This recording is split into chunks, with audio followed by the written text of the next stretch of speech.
আসসালামু আলাইকুম।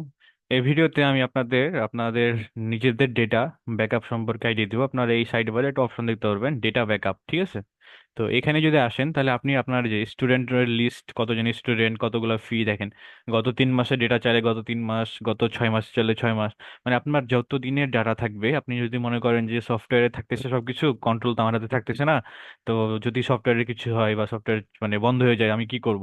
তো এই জন্য আপনাদের জন্য হচ্ছে যে এই সিস্টেমটা রাখা হয়েছে যে আপনারা আপনাদের যেন মানে কাজ আটকে না যায়, ঠিক আছে? ইন্টারনেট অফ বা অন্য কোনো যে ঝামেলা, কাজ কখনো আটকে যাবে না। আপনারা হচ্ছে জাস্ট আপনাদের লাস্ট কয়েক মাস ব্যবহার করেছেন তার ডেটাটাকে একবারে ডাউনলোড করে নিতে পারবেন। তাহলে এক্সেল ডাউনলোড করুন, ডাউনলোড এক্সেল করলে পরে কি হবে?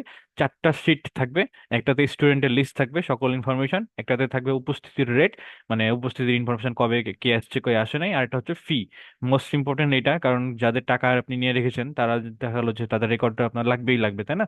নাহলে আবার মানে কনফিউশন হবে বা কারা দেয়নি কারা দিয়েছে, এটা অনেক ঝামেলা তৈরি করতে পারে। এই জন্য আমি রিকমেন্ড করবো আপনারা প্রত্যেক মাসে একবার করে আপনাদের হচ্ছে ডাটাটাকে ডাউনলোড করে রাখবেন অফলাইনে। সো এখানে ক্লিক করলেই মানে ব্যাকআপ তৈরি হচ্ছে।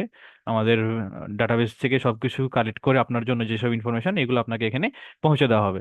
তো এই যে আপনার ডাউনলোড হয়ে যাচ্ছে, ঠিক আছে? তো আপনি হচ্ছে শুধু যে সফটওয়্যারের উপরেই ডিপেন্ডেন্ট, আপনার সব ডেটা সফটওয়্যার গেলেই সব শেষ, এরকম কোনো আমরা ডিপেন্ডেন্সি রাখছি না। আপনি সব আপনার ডাটা আপনার কন্ট্রোলেই থাকবে ইনশাল্লাহ।